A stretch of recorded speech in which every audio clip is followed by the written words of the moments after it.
On this episode of DC On Screen, Jason and I have seen James Gunn's The Suicide Squad. We'll be gracing your ears with a spoiler-filled review, plus the results of our Deadpool, right after these winsome words from wanton wares peddlers. Are you struggling to conceive? You have options, and at Piedmont Reproductive Endocrinology Group, we'll make sure you have the guidance and support you need. PREG is known for individualized fertility care that's unique to every patient. We take the time to provide a reassuring and empowering experience because we believe that you deserve nothing less. Let us help you on your journey to parenthood. Visit us at pregonline.com to learn more. Get the guidance and support you need at Piedmont Reproductive Endocrinology Group. Amazon Delivery Service Partners are hiring full-time delivery drivers to meet growing customer demand. Receive compensation of at least $20 per hour at select stations, plus benefits and a sign-on bonus of $1,000 from participating DSPs if you apply now. No delivery experience required. Must be 21 years or older. Terms apply.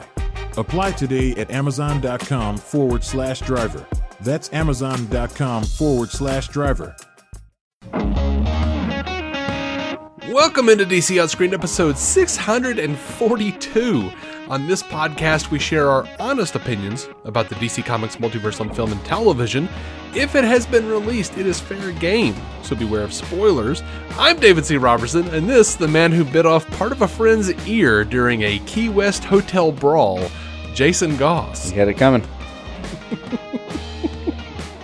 I mean, of course he did. Judge is working against me. You. I don't even want to hear the story. I just believe you. Let's see. Before we get into this review, I would like to remind you that you can go to dconscreen.com to find links to our Patreon, where $5 a month gets you access to exclusive content. There's also a donate button and a link to our merch store if you'd like to support us in other ways. And as always, thank you for any support you can throw our way. We did get a new patron named Steve. Mm-hmm. I can't pronounce his last name, but my God, thank you very much for your support. Absolutely. Mm-hmm. All right, man. You said you wanted to do the Deadpool first, right? Yep. All right. For those of you who don't know, we some months ago came up with a Deadpool for all the people who would be buying it in the Suicide Squad. And what have you got, Jason? Because I don't remember what I picked. No, and that's why I put it down in cuneiforms. So we could go over it later. I have a J and a D column. I can only guess who those are. But we have Waller, Rick Flag, Harley, Boomerang, Bloodsport, Polka Dot, Peacemaker, Savant, Javelin, Ratcatcher 2, Thinker, Mongal, Blackguard, Sosaria, TDK, Weasel, and King Shark. Mm-hmm. So if there were bigger characters in the film, as we have seen it now, or some of these were lesser, that's not taken into account here. Yeah.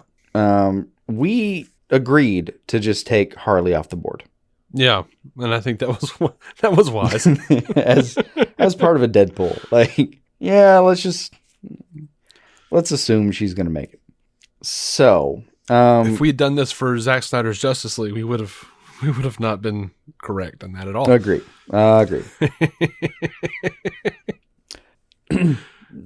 ballsy bastard. We did it as like we're picking a team of people who are more likely to die. So, we're going to go over the numbers of like who actually won that. But I think the tiebreaker for us was going to be like who picked the first death accurately. But in terms of the order of deaths, we had Weasel, Blackguard, Thinker, Javelin, Sosaria, Bloodsport. We didn't get all these right. No. TDK, Polka Dot, Mongal, Ratcatcher 2, King Shark, Rick Flag, Savant, Boomerang, Peacemaker, and Waller. To my credit. Yeah? I get extra points for Weasel first, I believe. Well, to my discredit, I get none. Yeah. Exactly. So, Zero zip nada. So the question is, given who died first that actually is like straight dead? Yeah, that was I Blackguard. think that was Blackguard. Like, I think you've got that one. Like, Jesus. Was freaking Cassie David writing it? Oh, my Lord. I mean, No, I'm just kidding. that's solid. But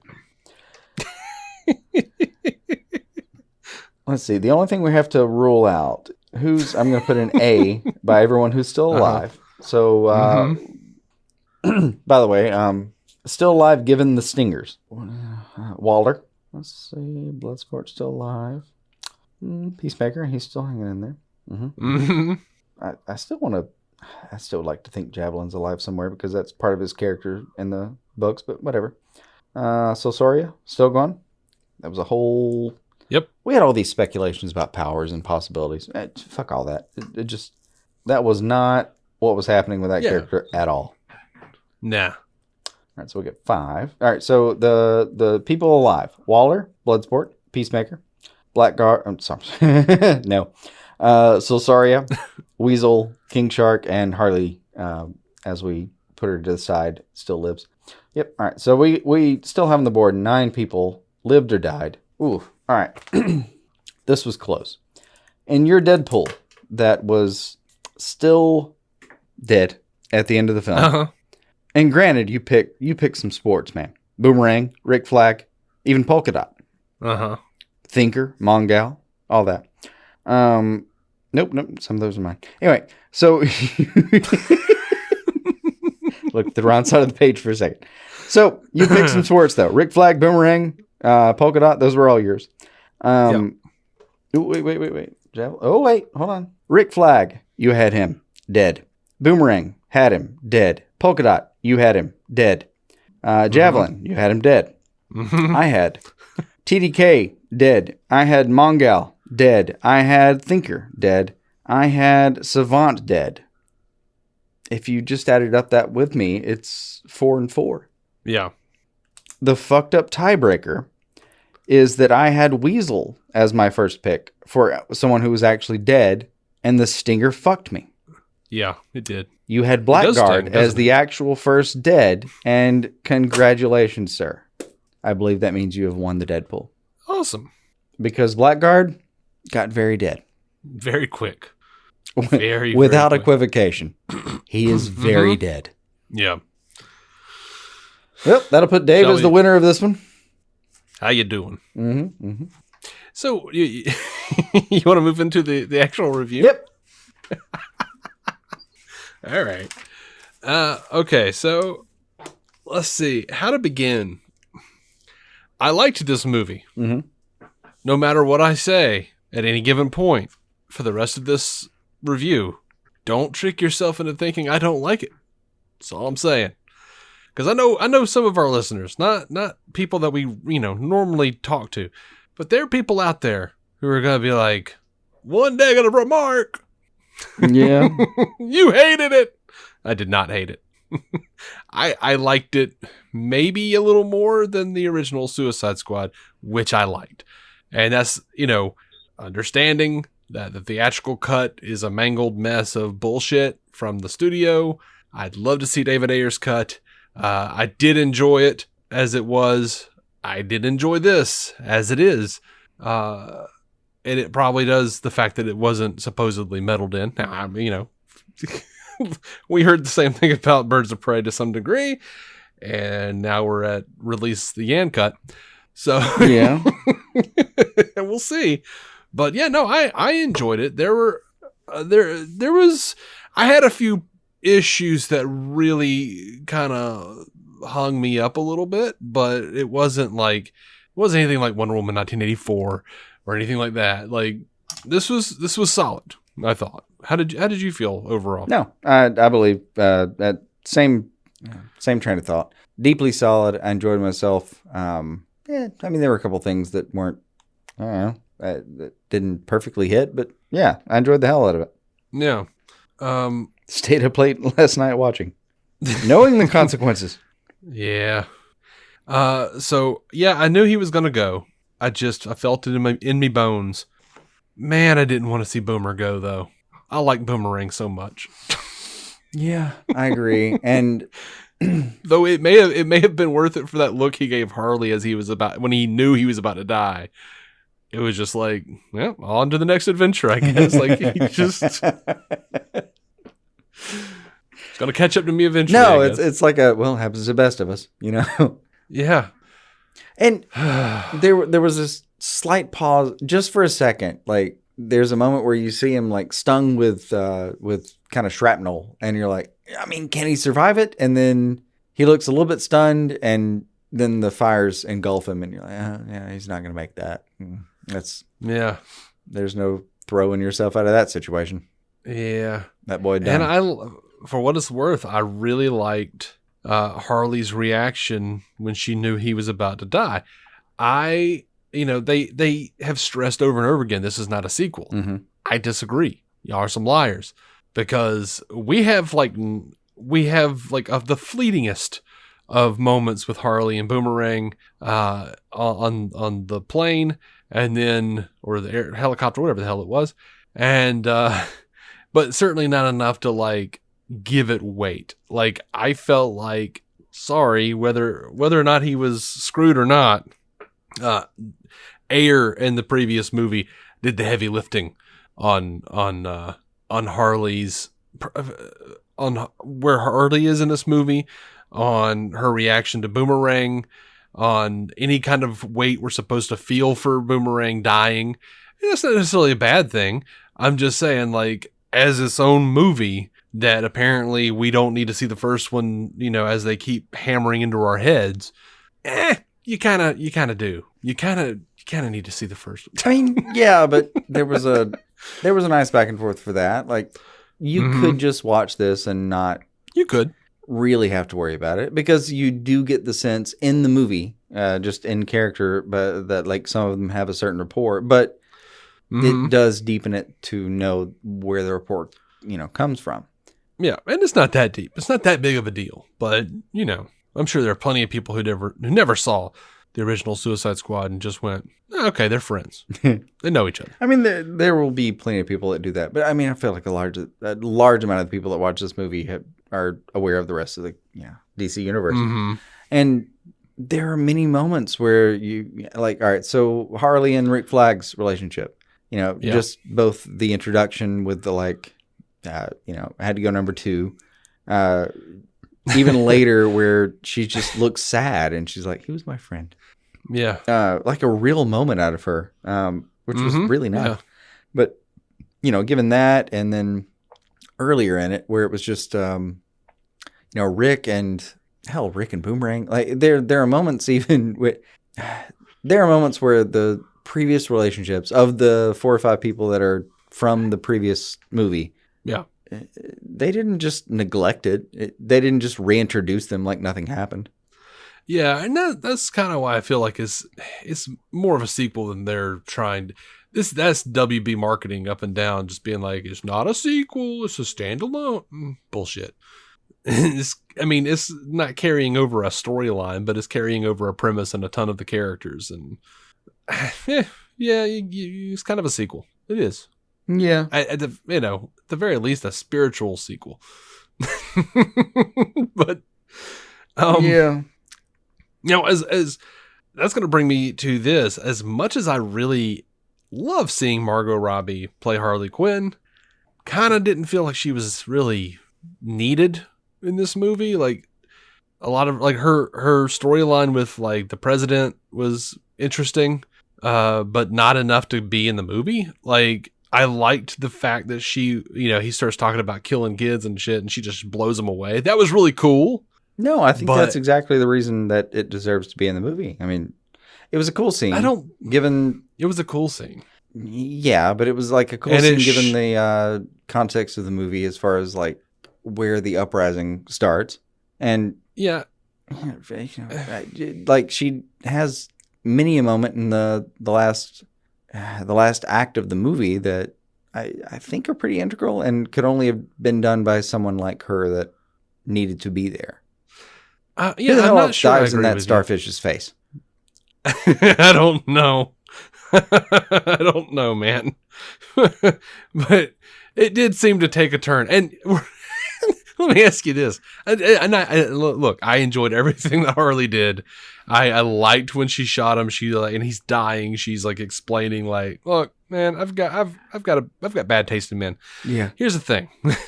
Weirdly, one of my favorite parts of him dying is how much time they gave him to die.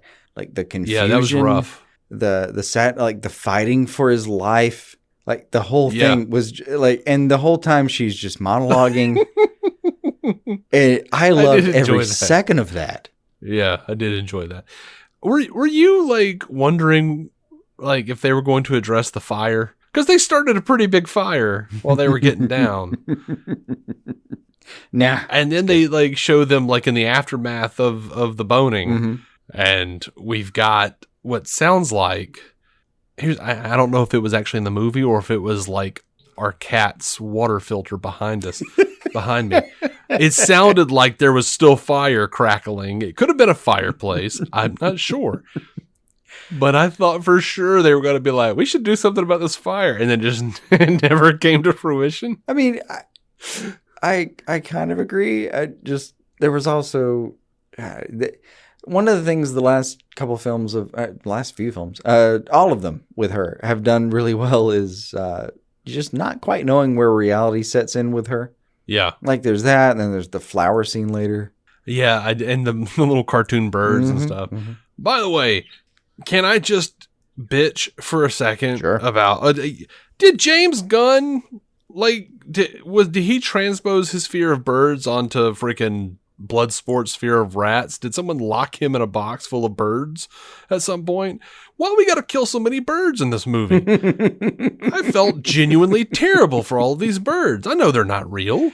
I know. But it was just like, oh God, why are we killing their birds? I don't understand. I mean, I think it's because it's a kind of innocent thing, and why would you? Like the first bird in the movie is like, why would you kill that thing?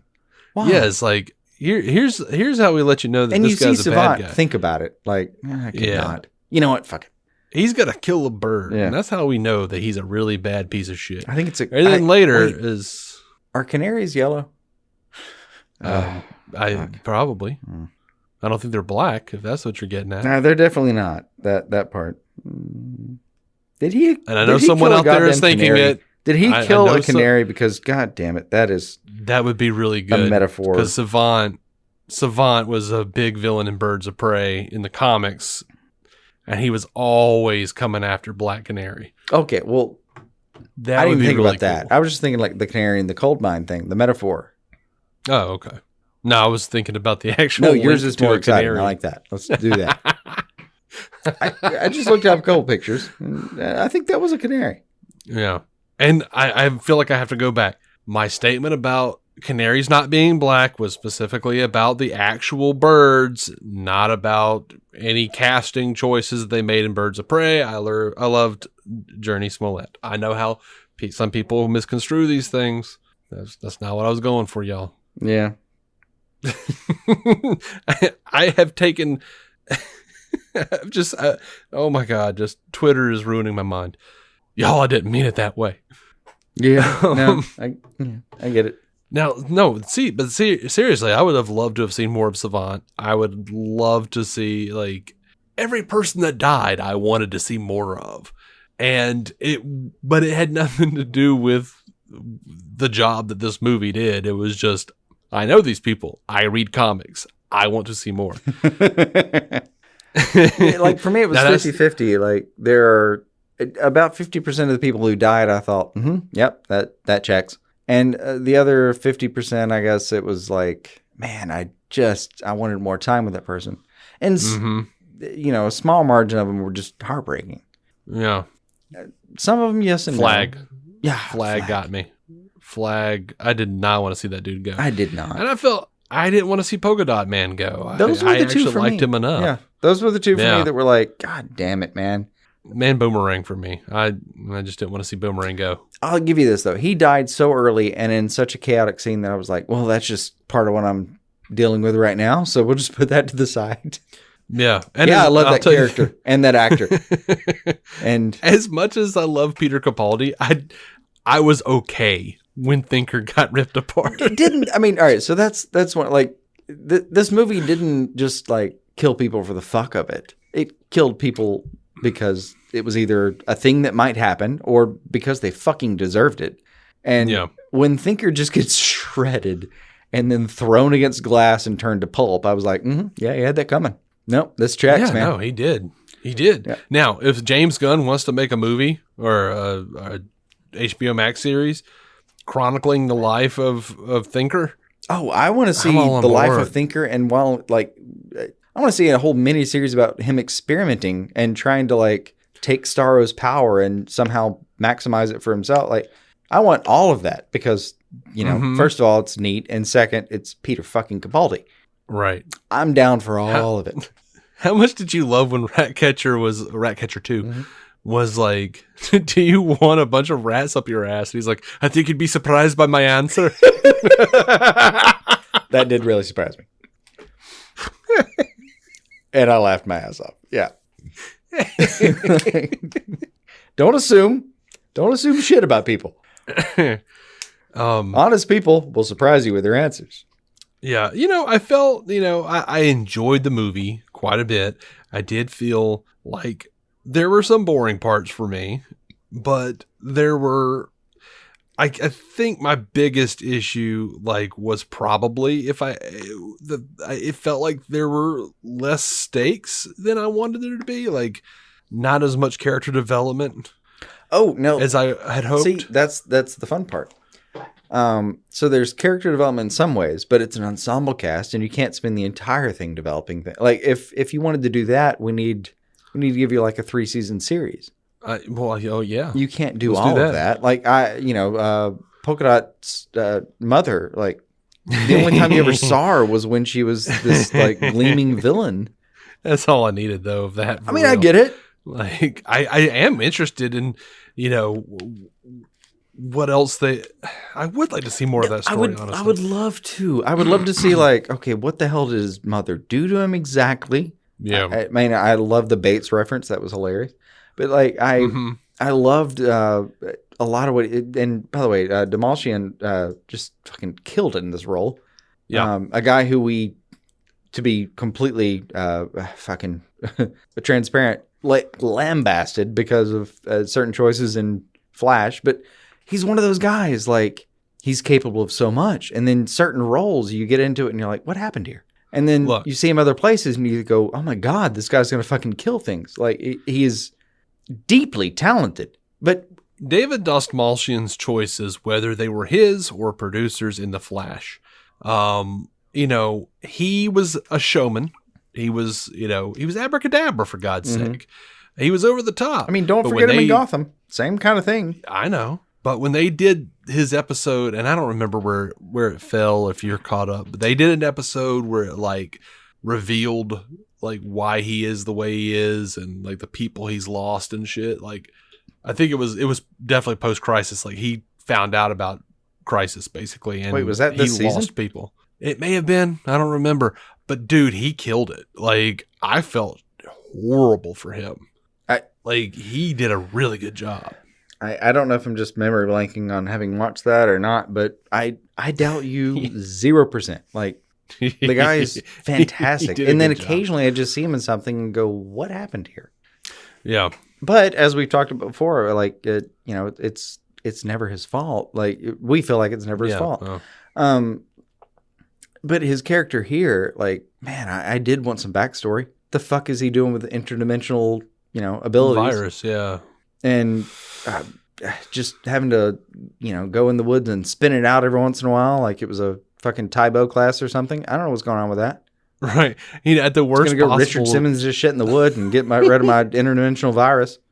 at the worst possible time. I read an article where I saw something online about how they're saying that to curb your chances of prostate cancer, men should ejaculate 21 times a month. And then I watched this movie, and he like goes off into the woods, and he's like ejaculating these polka dots, basically. Yeah. And I looked over at my wife, who I had told about the article, and I was like, prostate cancer.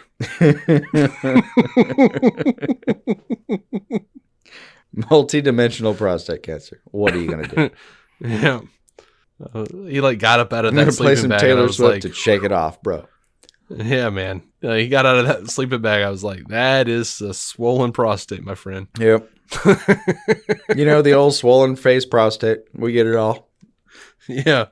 I was like, yeah, see, blue balls are real. You let them go long enough, they turn into red and yellow and green and all sorts of things. Yeah. And they come up on your face. Whole It's a whole spectrum of problems. I really enjoyed John Cena and Idris Elba's chemistry. I liked their rivalry. Mm-hmm. From the very, like, as soon as he was like talking about a smaller bullet, I was like, man, that's gonna come into play later when y'all are actually fighting. And that's always gonna be a negative for me, is when I can see the things coming. No, I mean that's a positive though. If they've let it in well and given you some string to pull later, that's a good thing. It's a good thing if you don't predict it, but if when you see it the second time and you go, oh yeah. Oh, okay. That's so the I sweet get that. spot. It depends on genre for me. Like if later I'm like, oh, you know what? They didn't give me that information. Depending on the genre, sometimes I'm like, man, I just appreciated going through it the first time. In a film like this, though, like when you have these lead-ins later, I'm pretty happy about it just on site that day. Okay. Yeah, there's sometimes it's just a little on the nose for me, and this was one of those. But now I would argue that Elba delivered it pretty on the nose. Like, oh, he was fantastic. It was very much how and he almost flippantly is like smaller bullet, and just moves on with his fucking day. Like he has bigger problems than this asswipe. I was very pleasantly surprised, by the way, with that they did not force any kind of relationship, like love relationship, romantic relationship between Ratcatcher 2 and Bloodsport, because the trailers made it seem like that was totally what was going to happen. I don't know. And they didn't do it. It did lead to it a little bit, but just for funsies, it's a nice thing about the film was that that's not where any of this was heading. That's not what we're doing right now. Like, I did enjoy that. No one got a romantic kiss at the end and a Bogart moment. I don't need that. I don't need that. Not for this film in particular. Like, just, you know how many motherfuckers died? Mm-hmm. And I mean died. Good God. Let's talk about that in a minute. Like, when people died, they fucking died. I can't help but hope that there's another Suicide Squad movie coming with Mongol coming to Earth to wreak havoc on us for revenge over his sister's death. I want to see James Gunn doing War-World. Of course I do. Wait, his sister's unceremonious death on top of that. It was so sad. It was just like she just makes one deeply, deeply poor choice. And between her and freaking Bloodsport setting men on fire, I'm me and my wife were both having like flashbacks, like Vietnam flashbacks to freaking Luke Cage, and just like, oh God, no, oh my God. Look, I did really enjoy the scene early on about where they just kill everyone, and then like find out they could have probably just walked in there. Yeah, when Sol Soraya was like, those were my people. Yeah. Those were good guys. Like, oh. Yeah, and then they kind of try to back off a little bit. Like, well, I mean, we didn't know that. I mean, it was funny, but it was also sort of a sad, sour note. I didn't know how to feel. It was like, oh God, am I supposed to laugh? This is weird. I kind of want to laugh, but this is really bad. I mean, but I feel like that was very Suicide Squad-y. Yeah. I'm not saying it wasn't. That kind of moment was pretty on point. I feel. Yeah, I'm a little. I'll be honest. I'm a little sad. Javelin went so quick. I enjoy Flula Borg quite a bit. Oh, everyone does. He's one of those persons that you could probably just have at a random dinner, and it's going to improve the dinner. He's one of those people, as far as I can tell. Yeah. I did not expect Nathan Fillion to last at all in this movie. I was very pleased with Margot Robbie's response. Like when he pops his arms out and starts just slapping dudes. Yeah. And Margot looks and goes, "What the fuck?" Like that is the correct response. Thank you. He starts like mage handing people. And the part that I loved so much about that, like I don't remember exactly how he died. I think it was just like rough blood loss. But he just kind of he sends his arms out there. Uh-huh. And I do love this about the film. Like the physics of just sending an arm out there. Like what the fuck is behind it? Like what can you do? You're just gonna kind of like dual slap some people for a second. Yeah. Just like fasten their cheeks, you know? And that's all you can possibly fucking do. And they did a really good job of that. And then like there's even like one of my favorite parts is like he even has to he tries to like retreat with his arms and they just get bullet riddled. And he's just sitting there like just laying around. Like what the fuck did you think was going to happen right now? Yeah. I don't know. I one of the things the film did really well was play with expectations, and expectations of Powers in particular was pretty good. Like, well, expectations of both Powers and personal props. Like Weasel dying so early. Like, did anyone check he could swim? That's hilarious. That's fucking hilarious. And I love that they looked over at the guy playing King Shark and mocap and asked about that, and he was like, next question. That's fantastic. Like even Savant, like look at how they led him up to the film. Like he is the start of this film, and they're laying out his abilities. He's a fucking strategist and a hand-to-hand combatant that can't no one can keep up with him. Great. And then he saves Weasel. He tries to, at least. He's the one out of the crowd that goes back for Weasel. And you're supposed to be thinking like, okay, well, maybe this is like the leader of the squad. And then he gets there. And then he's sitting there watching, this whole battle go down and people are dying. And, it's getting worse. And there's a moment where you like they frame him. And Gunn did a great job of this. They frame him for just a second as like kind of interpreting the field. And, you maybe think he's about to just go crazy and fucking solve this problem. And then he just fucks off into the sea. Yeah, he's like, nope. Just nopes the fuck out. Yeah. And it didn't make a ton of sense for the character, I guess, but we hadn't had so much time with him that I'm like that upset about that. I mean, it was playing with expectations. Like that was part of Gunn's point here. And I'm down for it. Like that was funny. And they kill the fuck out of him. Yeah. I mean, there's just literally a couple shots of just fish coming up to pick at him. Yeah. And that bird that flew down and that had to happen. Yeah, that did have to happen.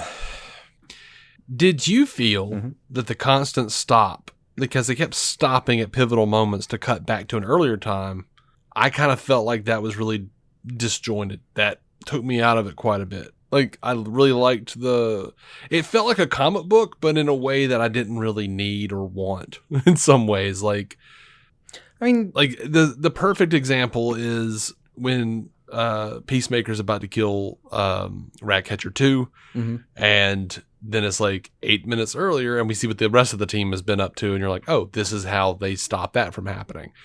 Where I part of me wishes that he had been cutting back and forth between teams the whole time and just like had it cut into a way that it just all kind of it flowed more naturally. Yeah, I mean, small hang up. No, I mean, yes and no for me. Like, I think the part that works for me is exactly that, the comic thing. And, him being able to stop and literally reframe like a wide shot to introduce the scene. Introduce the scene again. I don't know. I enjoyed that so much that I wasn't upset about that at all. And it was the same reference point you had to use or the same mechanism you had to use to be able to go back to, certain characters just in their history. which, granted, like there are there are plenty of character moments early on, like before the action, a little bit of origin story going on here and there that I thought were deeply important, but you couldn't do that for every motherfucker in this film. Like, you just can't. So I liked the picking and choosing part, and I liked that necessarily the film wasn't just, 1x time going forward. It worked. It worked for me. Okay. Like, being able to bounce around a little bit worked for me. And I think it had the added benefit of being able to take you in and out of the stakes for just a minute. Okay. Like when he's about to kill Ratcatcher, it was like, well, I don't know. Let's see what happened 8 minutes ago. And then you see it from 8 minutes ago and you go, oh, no, he actually is a piece of shit. But for a moment, given the context of the film, when you see that moment, you're like, well, I don't know. I mean, maybe there's some salvation here. And then, no, there really isn't. I did love how it felt like, and it's very cynical of Gunn, but I did like how Flag and Peacemaker represented like two different kind of extremist ideas of America to some degree. Oh yeah, for sure. There is some real American commentary in the film. The part of it that is a hang up for me though is that, Rick Flag has been part of a covert ops with Amanda Waller for quite some time. He didn't think America was doing some really messed up shit. Like the way he acts, sort of like, what? They were doing what? Like, you didn't. They're putting bombs in supervillains' heads and killing them wantonly. Look, I agree, but that trope has worked since Scarface. I won't kill no kids, man, or whatever the fuck the phrase is. I would argue that trope hasn't worked since Scarface. I get it. I would argue that the trope is around for a reason. But, Harley has the same hang up. She's like, I'm not, I was with you until you said you were killing kids. And, no. Yeah. It is a real problem. I mean, just their back and forths, like, yeah, Peacemaker has these like traditionalist talking points about just for liberty, I'd eat a beach full of dicks and all that, and it is a lot of fun, and you kind of understand later why. I wish that joke hadn't been in the trailer because I would have enjoyed that a lot more seeing it in the movie. I do agree there. Like not seeing that coming, I would have. Sorry, not seeing that coming, I would have appreciated it more, but. His back and forths with what I would do for liberty and all that, they're fine. And then you see him kind of become the villain of the film, and that's all well and good. And with good reason. Like in the context of this film, he's actively a piece of shit. Mm-hmm. And like I said, cynical as hell from James Gunn to actually kill the hope of America and have Peacemaker live. Piece of shit. I know. But what I'm curious of is like to have done that turn where he made him such a like static character in some ways, to the point that he kills this extremely dynamic character, which granted, I agree. He should have seen some shit and Rick Flag should have known better to some extent. But yeah, part of what was addressed in this film was everyone kind of deciding that, they had drunk too much of Waller's Kool-Aid. Complete with golf club to the head. Yeah. Which was funny, but I didn't quite... It's one of those moments where, like, I didn't quite understand in the context of that office why she was the one who swung at her. But that beside the point. Because they need someone to be dead. Yeah, like... I see, they didn't say it in the movie, but I speculate that... And maybe in Peacemaker, Flo lived. Well, but I don't think she did. I think like, look, she knocked her out and then, King Shark guy and, Amelia, whatever, they went along with it. So they're getting punished by being sent, as we saw in the post credits sequence, obvious tee up for the Peacemaker HBO Max series. they're being sent as punishment to wrangle Peacemaker. Oh yeah, no, I fully believe the person who actually clubbed Amanda Waller, she probably killed with her own hands. Probably, I would imagine, or maybe she'll have a worse fate. No, I mean, Like- look, for Waller, she probably made her feel comfortable, made her feel like, yeah, I'm glad you called me on that and all that, and then just found her one night while she was alone watching Netflix, wandered into her apartment, and made it look like a suicide. Yeah, and After what some we're torture. talking about, that point has been an area of contention among a lot of people that I've seen today, who felt like Amanda Waller was more of a badass, was more terrifying in the first movie because she's just willing to like pull out a gun and bop, bop, bop, bop, bop, kill her entire team. I mean, she is, but Well, if she was- thinks her team's under her thumb and someone actually Right. pulls out her golf club, like, look, man, you can. She's not just brutal. She's also a, strategist. The history of dictators and is a history of assassinations, like, with exceptions for sure. But you get that much power and you do it with that much of a murderous thumb. Eventually, someone comes for you too. Yeah. And, that... I think it applies here. Like, you She- live by look, the yeah, sword, she was covering her ass in that first film when she shot everybody. Also, there may have been sort of there's a scene in Seinfeld where George has had sex with a cleaning lady in his office, and he had sex with her on the desk. And he's called into the boss's office, and he says, "It has come to my attention that you engaged in sexual intercourse with the cleaning woman on your desk." And George goes, "Who said that?" And he says, "She did." And George just kind of squints and goes, "Was that wrong? Should I not have done that?" Because at my previous job. So, like, I have this idea of, like, some big high up, like, calling Amanda Waller into the office. It has come to my attention that you killed every person who was working IT, basically. Every person on your team, you murdered them. Was that wrong? Yeah, I mean, counterpoint, were they replaceable? Yeah. Damn it. I mean, What's that wrong? was fun. It was one of the funniest parts of that movie. And that move, even to me, in the first movie was like, how wrong was she? Did they have information that was absolutely crucial, like nuclear? Yeah. And, part two, can other people do their job? Yeah, probably. Let's get on LinkedIn. We can probably fill those positions. Yeah. So, if they have certain amount of information and they're valuable to a certain, degree, and they're not just, random agents who have now too much information, yeah, I can see her just punishing them and doing something like sending them to deal with Cena. I could. It was But one of my favorite turns, though, is just how. And I'm curious now, knowing that we have his series coming. That was one of the parts that kind of turned me on in the film, was just watching how evil he got over the course of it, and thinking like, how the fuck are they gonna make a series about this asshole? Yeah. I really I liked how, like, he's not even really evil. He's just crazy as shit. He thinks what he's doing is right, which is my favorite kind of villain.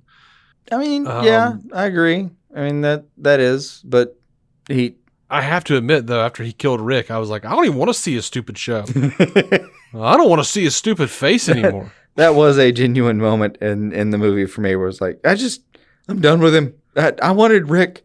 That guy's fantastic. I liked Rick Flag. I did. And I wasn't as sold on him until, like, I don't know, like my third viewing of Suicide Squad, where I was like, man, this guy's fantastic and doing a great job with Rick Flag. And if anything, what sold me later was hearing him actually do the kind of Southern accent. Yeah. And I kind of thought, man, you know what? I'd forgotten how much I enjoyed his portrayal here. And he gets shanked. He gets shanked hard. Look, Ugh. quick thing I feel like we should talk about. When people died in this film, they fucking died. Unless they were Weasel. But like I said, or Peacemaker. like I said, and I say this being the one that lost that as the tiebreaker, when people died in this film, they fucking died. when they didn't, they didn't. Yeah. Like, I mean, come on, man. Like, Astute observation. but it applies here. Like, they didn't just kill Rick Flag. They did a fucking like they did They an showed X-ray. it like ripping his heart open. Yeah. He had an enterogram of his heart being opened by a piece of random tile. Uh-huh. And it wasn't even the only one. Like fucking Boomerang just engulfed. Mongal engulfed by flames. Yeah. Like Weasel was one thing. Savant They literally just showed Boomerang's charred arm holding up his final boomerang. Yeah, the stainless steel boomerang's still fine at the top of the charred arm. Fucking lamplighter up there. Like there was plenty there to. They were all just when you died, you died. Like Thinker. Oh fuck, he died. He died the fuck. Yeah, ripped in half and then thrown against a big piece of glass. Yeah. Like a window or whatever it was. Yeah, drawn, quartered, and smushed. Oh, He did not make it. and yet, the one that Look at all really that did shit crack me hanging up out there of was his Rick head. Flag because it was it was leaning into the trope of like, well, you hadn't seen a body yet? Mm-hmm. Let me show you something. Mm-hmm. Even then, going into the trope, Waller goes down. Not sure if she's dead. She's fine. Mm-hmm. Fucking Bloodsport gets some hits. He's fine. Polka Dot, he did not make it. He got squished big time. He got super squished. Poor bastard. The 1 second he's happy in the film. Yeah, he has one moment. You know what? I loved that for him, though. He had one fucking moment of unbridled joy, and he got to die that way. And instantly. And I was like, you know what? That's fair. He has had a depressed life. That dude, like, he had a hint of serotonin. He sniffed it. And that's how he went out. And I don't know what the hell that guy's mom did to him, because we didn't have time to go back for his story. But she experimented on him in Star Labs. That's what we know. I mean, I know there was that, but it was like, we didn't go back in detail and do like it wasn't like Batwoman season 1 with Alice or something like that. It was right. We didn't get the full story. We just knew that lady was bad. That's all we knew, and I was willing to believe him on that. Yeah, but yeah, like that was quick. Mongal was quick. Blackguard, oh fuck, dude, his face just went into another dimension. For a hot minute, I legitimately thought they had killed King Shark, and I was gonna be pissed because King Shark wound up being my favorite character in the whole damn movie. Yeah, he killed it.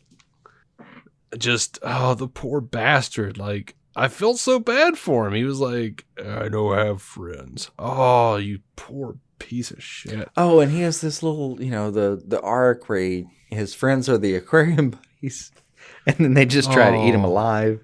Yeah, that was sad. It really was. Like, I would have been genuinely mad at James Gunn if he'd given me that story arc where he was kind of that pathetic of a character, and then had that little tease moment and just become a taken advantage of character over and over again. And then he killed him afterward? Like immediately after? Oh, God. Yeah. And I have to say, Ratcatcher 2, probably my second favorite character in the film. And she won me over the second she was like, you guys lay off of him. And then she's like, makes friends with King Shark.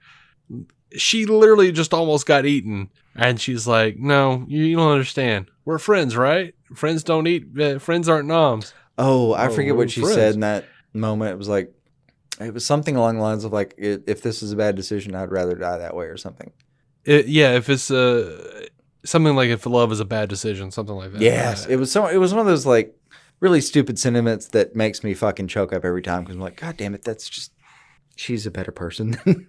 Yeah, dude. She had my heart this whole stupid movie, and I did like her dad was Taika Waititi. Her dad was Ratcatcher. Oh, and, yeah. That was solid. And Taiki's just this like straight lovable junkie. That was actually a neat backstory. I really enjoyed their backstory.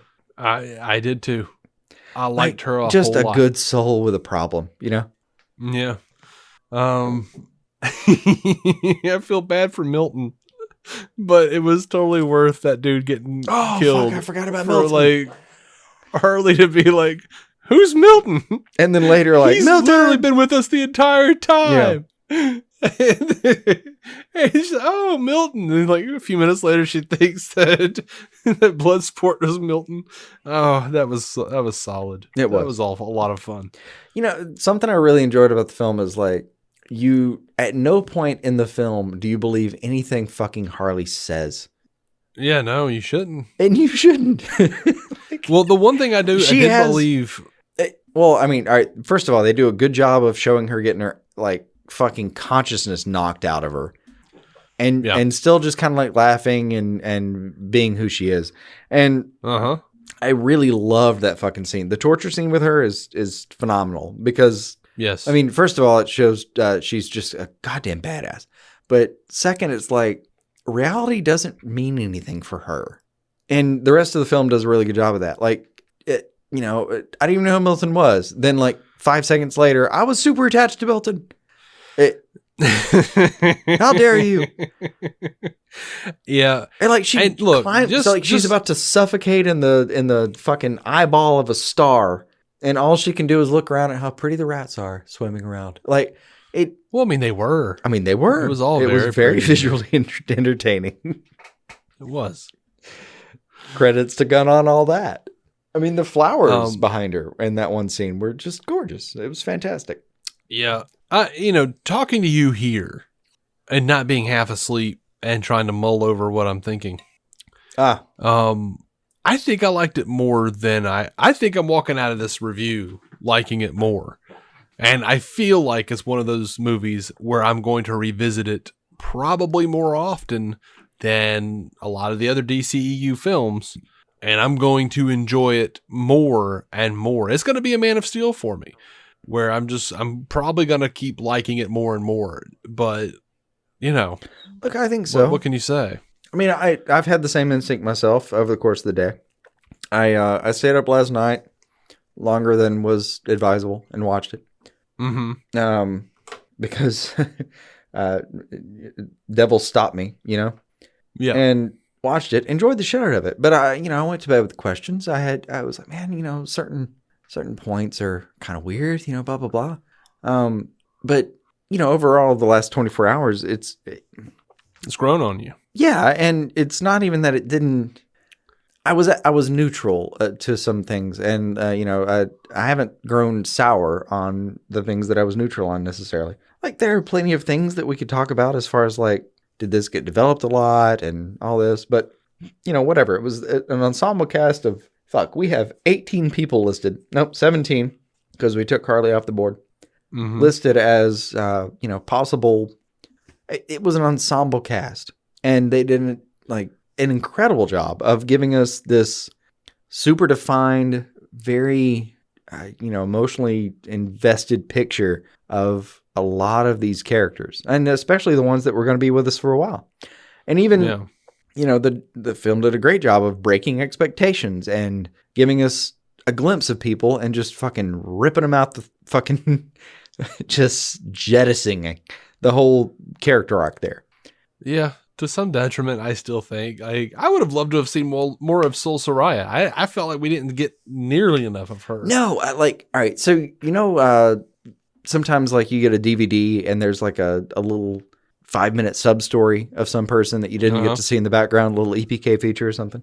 Mm-hmm. I feel like that would be perfect for her. Like, how the fuck did she go from, being part of this whole fucking battle scene to actually like taking control of that country?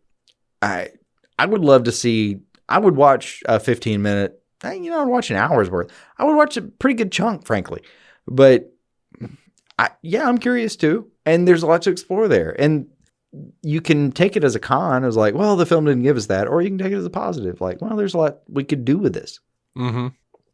I would have liked to have seen a little more of Pete Davidson, Blackguard, setting up the betrayal. Now, see, I mean, there are little things I would have liked to have seen. I agree, and I did. It wasn't needed. I kind of wanted to go back and watch. Like, was there like a was he like on the phone in the background of the prison early on or something? Yeah. Or like, where did that get tied in?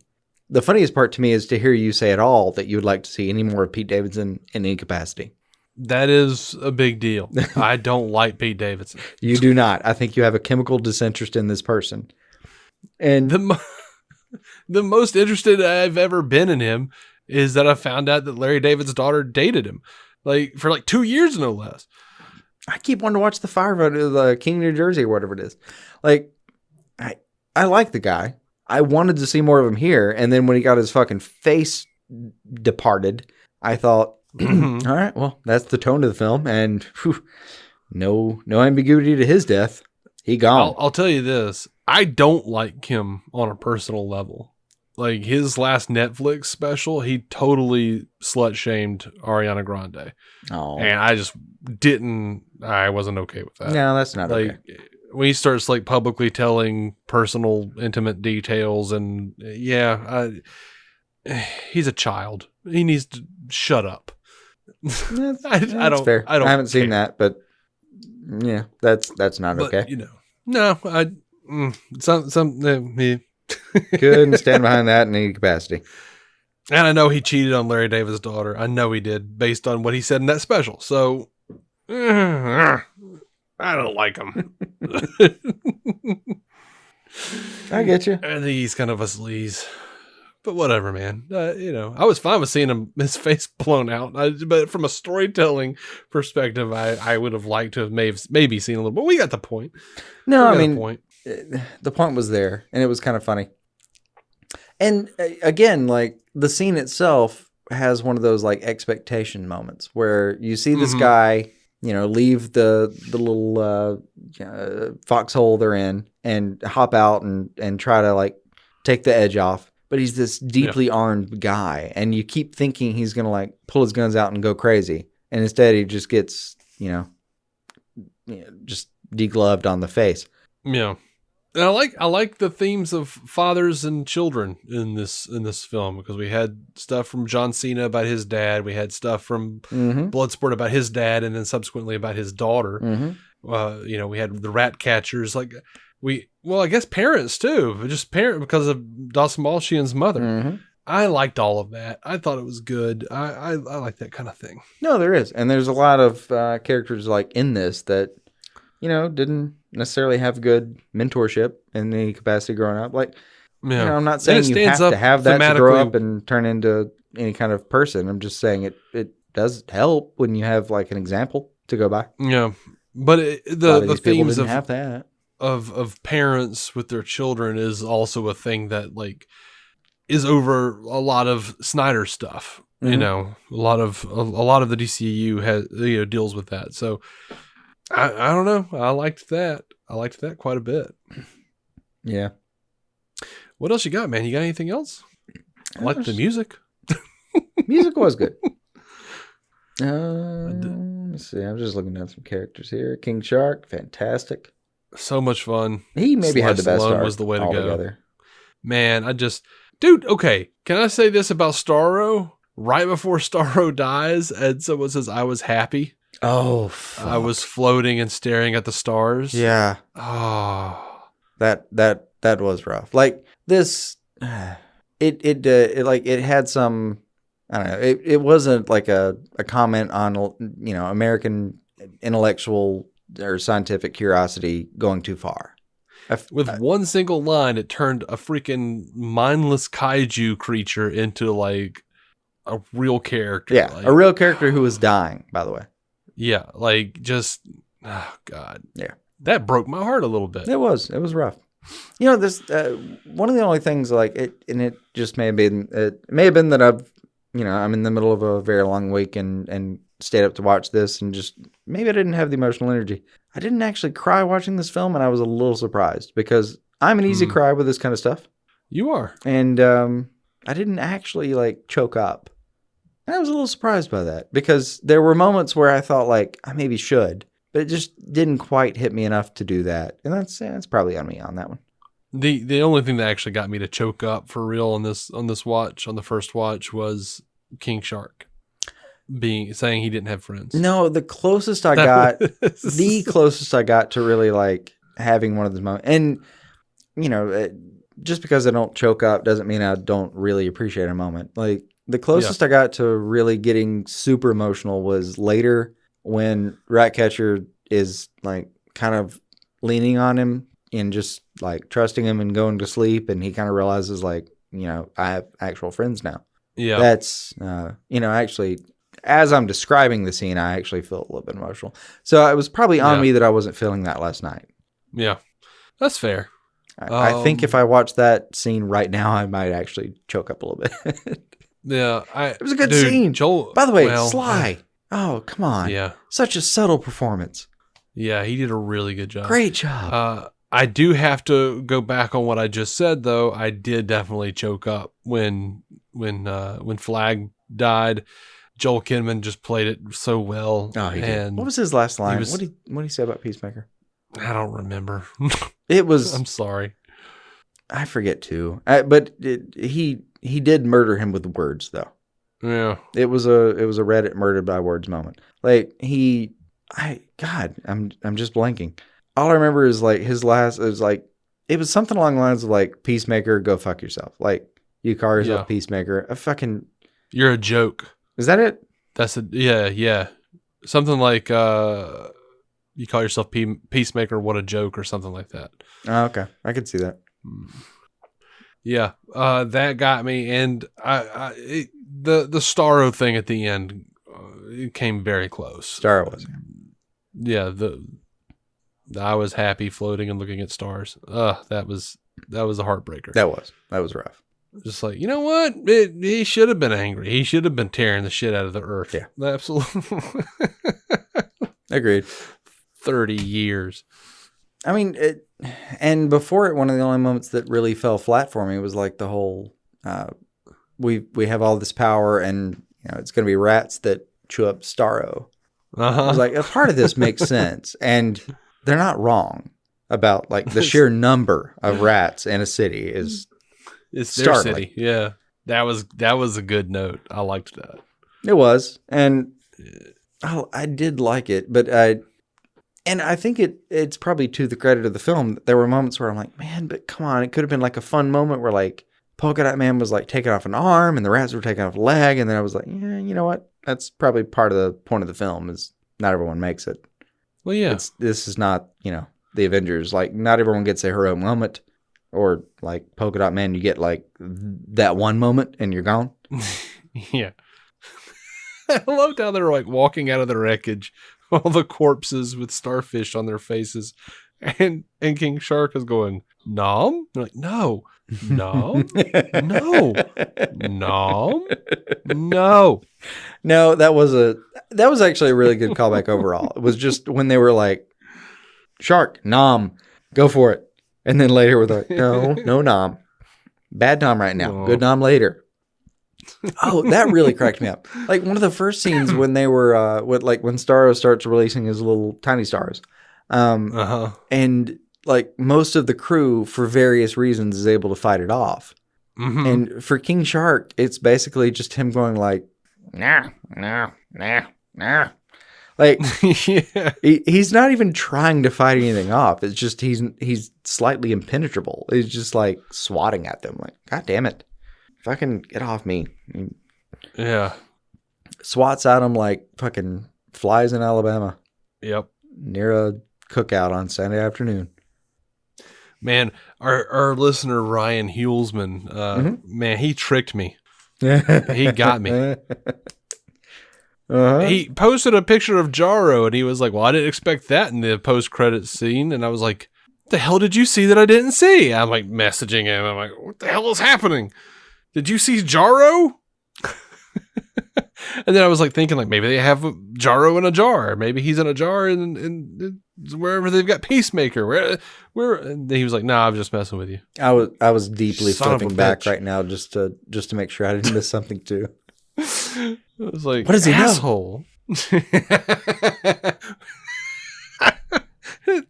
Then that just reminds me of that fantastic Lower Decks Star Trek episode where the someone transcends and sees a giant panda eating a leaf, and cosmically, he's like, "Why is he smiling? What does he know?"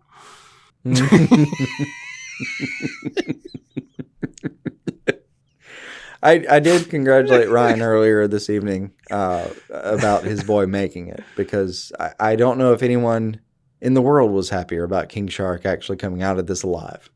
Oh no, I was ecstatic, man. Like when I thought he was gonna die, when he like landed with all those things on him, all those fish on him, I was like, oh God, don't kill King Shark.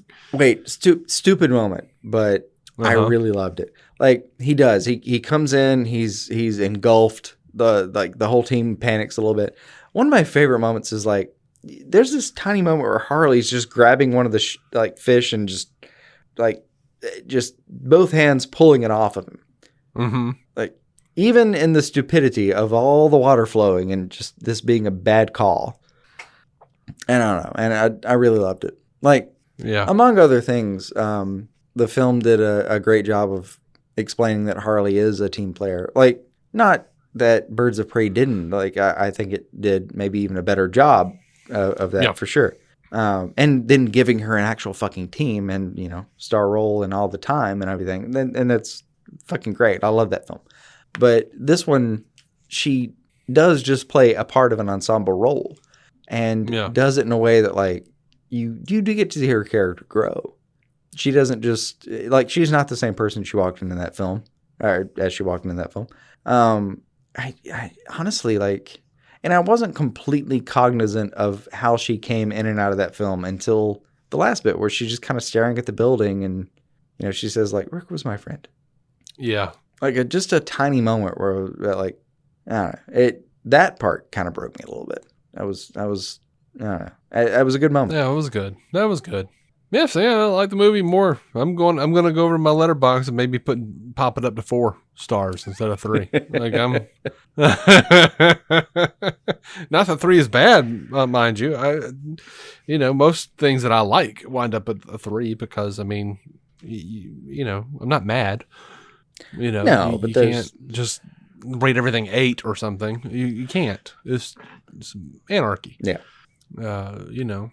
But I get it. I even have movies that I've rated a 3 that I hated, but I was just like, no, they went for it. They knew what they were doing. Oh yeah. They knew what they were doing. It just wasn't my cup of tea. I'm not going to rate it poorly just because I didn't like it. Yeah. But they went for it and they did that part efficiently. Let's be fair. Yeah. But no, I'll actually watch this one again pretty soon. Precisely how I feel about Tarantino in general. I'm not saying he's bad. I'm saying he's probably great, just not for me. Yeah, and weirdly, I think he is for me. Yeah, I've come to realize more and more. I'm like, this is really solid. Oh, this could. This is something we should address one day, maybe.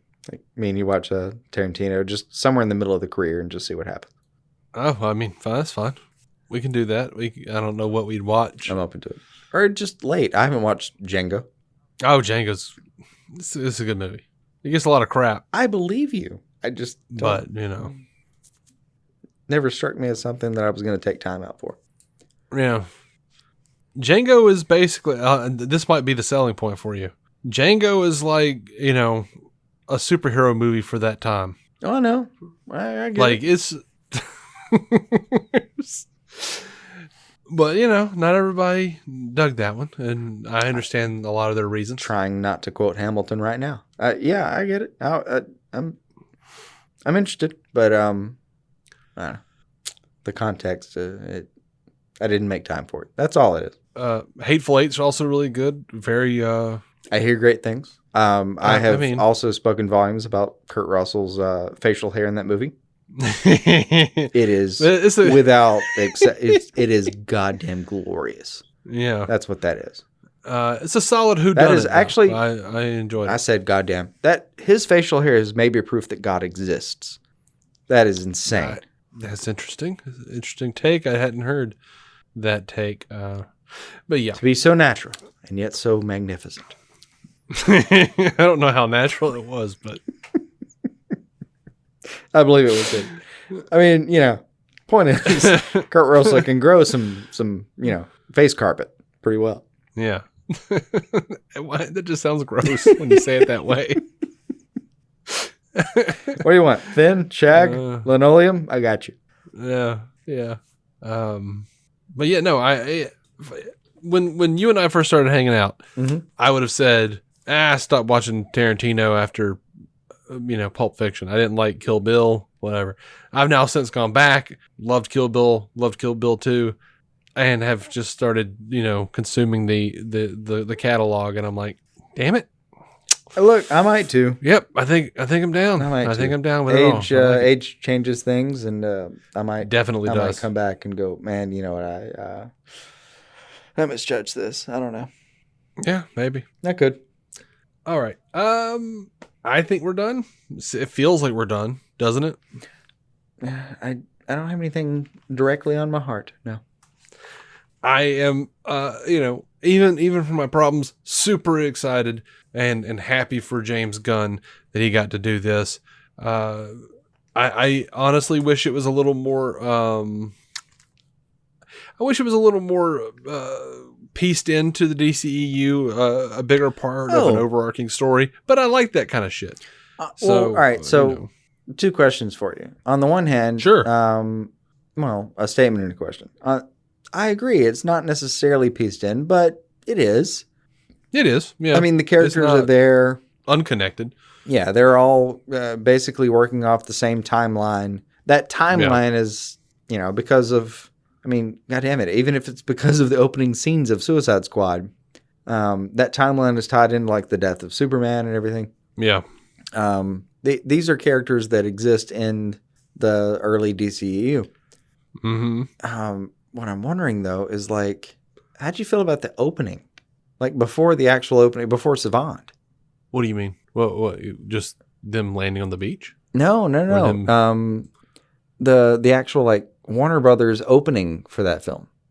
I mean, it was just the same old CGI Batman Superman thing. No, the one where it shows a bunch of clips. What did I miss? I feel like you might have hit skip on this. I did not, but I don't know what you're talking about precisely. I'm just going to go through it. First shot is Cavill and Man of Steel in flight, prepare to enter a universe of hope. And then it's Cavill in the middle of the flight scene, and then Courage, and it's Wonder Woman in No Man's Land. Then Magic, and it's like the scene of Batson jumping off the rooftop. Mm-hmm. A universe of Titans, and then it's literally Raven, Misfits, Doom Patrol, Madness. It's just Joaquin's Joker. And then Bird of Prey. All right, so then it goes to Harley Quinn and Birds of Prey sandwiched and between and there's a moment from her in her animated series. Yeah, I'm looking at it. Teen I thought it was Go, just a universe of DC now streaming on HBO Max.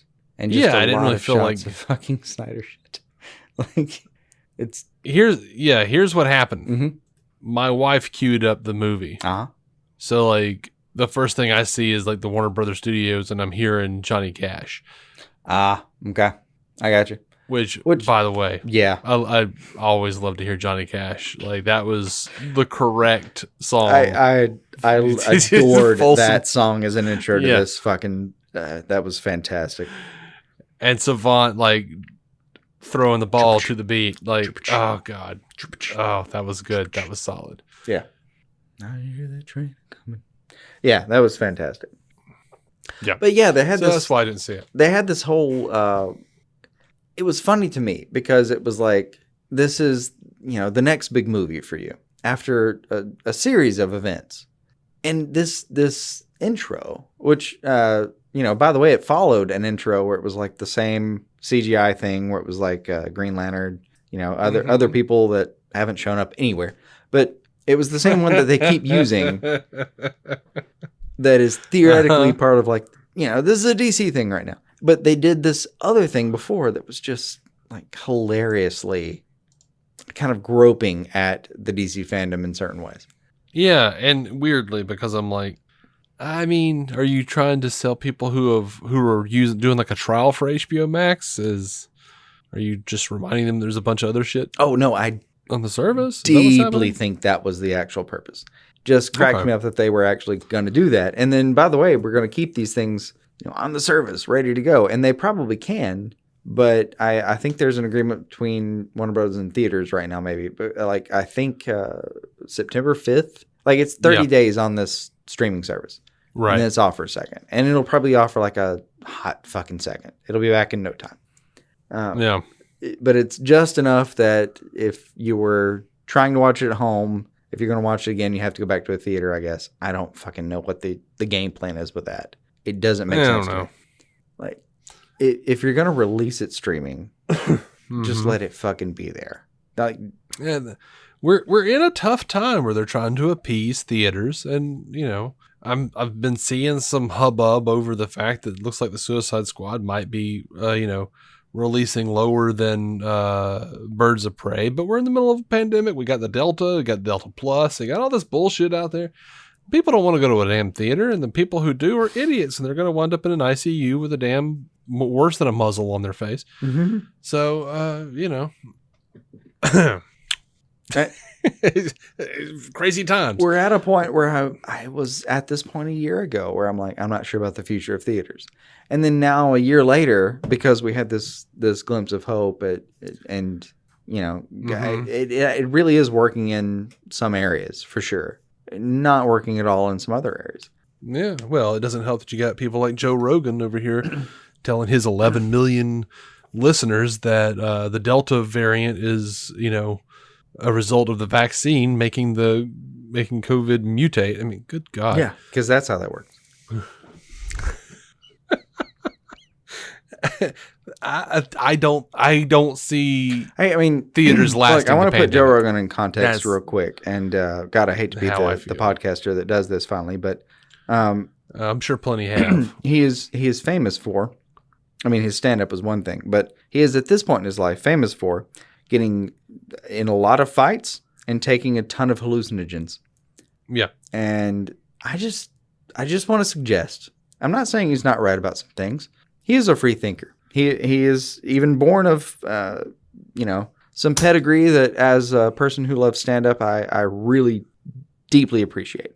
Mm-hmm. But do you want to just take him for his word? He's gone a little off the rails. He's been punched a lot, and he spends a lot of time in a sensory deprivation tank with fucking hallucinogens. I'm not saying there's anything wrong with either of those two things. Yeah. Just don't. You want to trip out all day on DHT and all sorts of shit? That's fine. Whatever it's called. What is it called? Is that it? The DHT? It's one of the many substances. Yeah. I'm just saying. He likes whatever it is that makes you see the crystal people. Any of them will if you do them right. I mean, I'm just saying. I'm not saying he's wrong about everything. He's for sure not.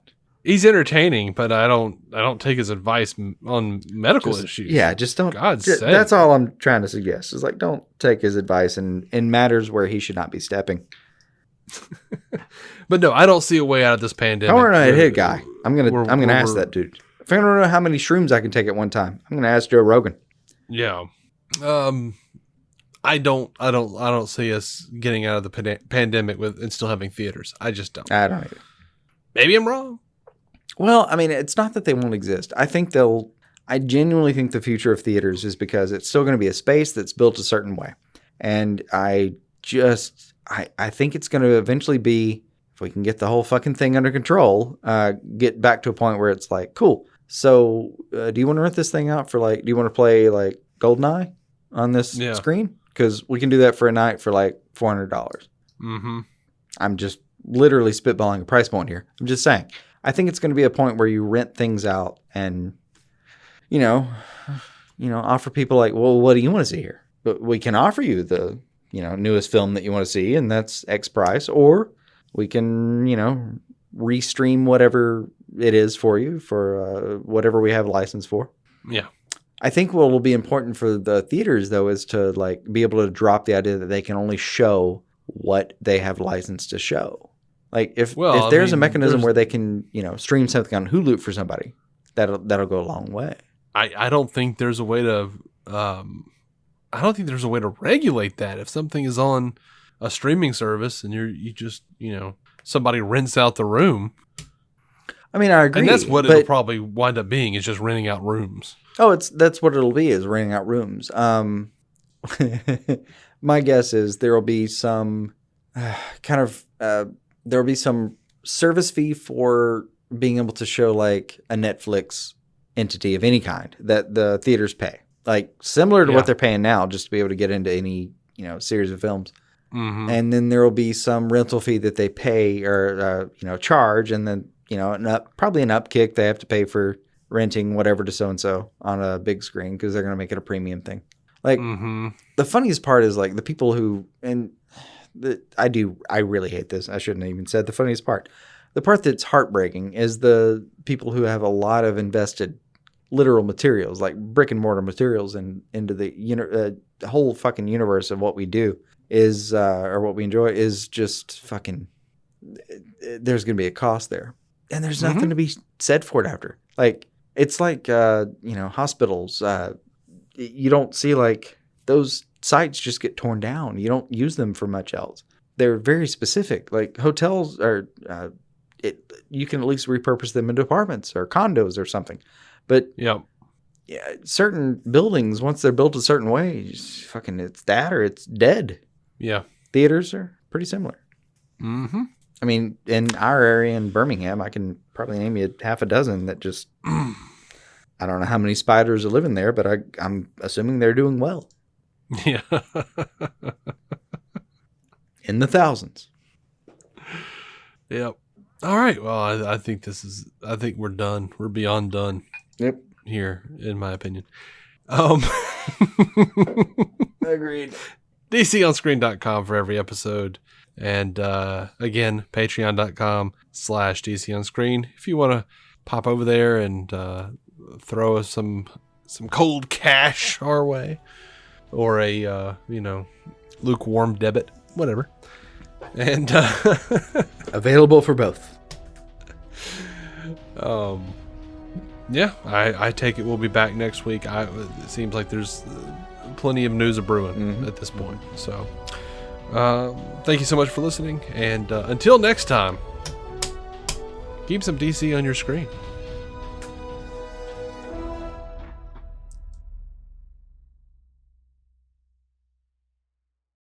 Our intro music is by Jason Goss and Michael Shackelford. Michael's band, Galactic Engineers of Magnetic Sounds, or GEMS, can be found on SoundCloud and Bandcamp. Visit DCOnscreen.com to find our Patreon, merch, contact information, and every episode of the show for free, including crossovers we've done with other podcasts. DC On Screen is a maladjusted production. For more from me and Jason, including sketch comedy, vlogs, parodies, and our improvised web series Hey Guy, visit maladjusted.tv.